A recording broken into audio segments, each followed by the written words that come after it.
ফিরে যান শাড়ি চুরি করতে। হয়তো সকল ধরনের বৈষম্য দূর করবেন, না হয় হাসিনা গেছে যেই পথে আপনিও সেই পথে যাবেন। এই দেশের শিক্ষা ব্যবস্থাকে পরিকল্পিতভাবে ধ্বংস করে দেওয়া হয়েছে।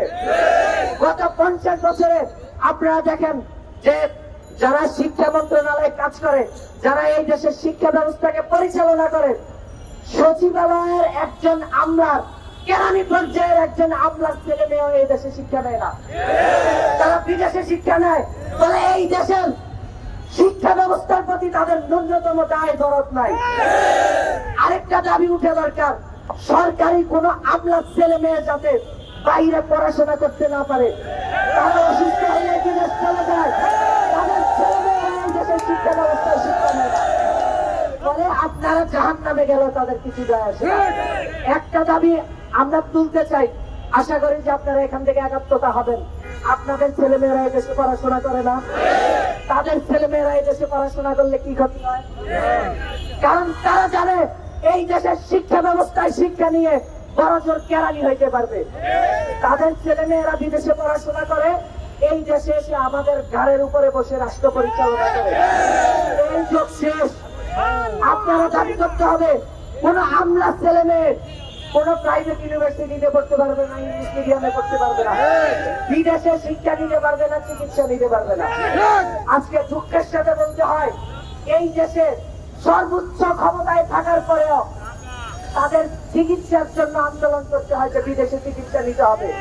আপনি যখন ক্ষমতায় ছিলেন তখন এই দেশের শিক্ষা ব্যবস্থাকে, স্বাস্থ্য ব্যবস্থাকে কেন ঠিক করেন নাই? আমরা কি সারা জীবন এই চাষের মতোই এই দেশে জীবনযাপন করবো? ফলে শিক্ষা উপদেষ্টা যিনি আছেন তাকে স্পষ্ট ঘোষণা আমরা করতে চাই, হয়তো সকল ধরনের বৈষম্য দূর করবেন, না হয় হাসিনা গেছে যেই পথে আপনিও সেই পথে যাবেন। দায়িত্ব যদি সঠিকভাবে পালন করতে সক্ষম না হন তাহলে পদত্যাগ করেন। আমাদের শিক্ষক মন্ডলীরা রাস্তায় নামতে হয়।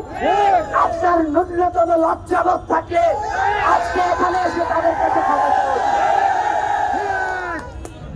বক্তব্য দীর্ঘায়িত করতে চাই না ভাইয়েরা, আমার অন্তর পুড়ে যায়। এই দেশের শিক্ষা ব্যবস্থা আমরা শিক্ষা নিয়েছি, আমাদের মাতা পিতারা, আমাদের মধ্যবিত্তের মা বাবারা মাথার ঘাম পায়ে ফেলে আমাদেরকে টিউশনের ফি দিতে দিতে অবস্থা খারাপ হয়ে যায়।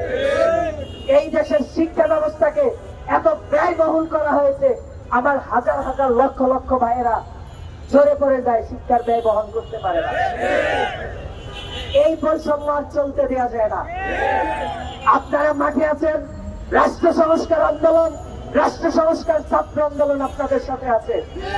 আমাদের এখানে একজন স্থানীয় নেতা আছেন সরোয়ার ভাই, আমি স্পষ্ট আপনাদেরকে কথা দিয়ে যাচ্ছি, একটু আগে আমার নেতা দিদারুল ভুইয়া যাকে হাসিনার আমলে গুম করা হয়েছে,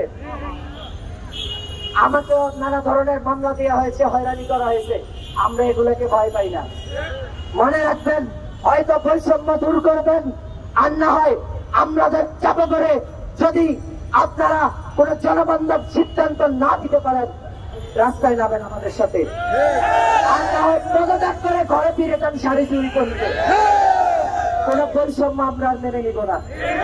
সকলের সাথে আবারও একাত্মতা পোষণ করে এখানে সকলেই আমার শিক্ষক সমতুল্য, সকলেই আমার মাথার তাজ।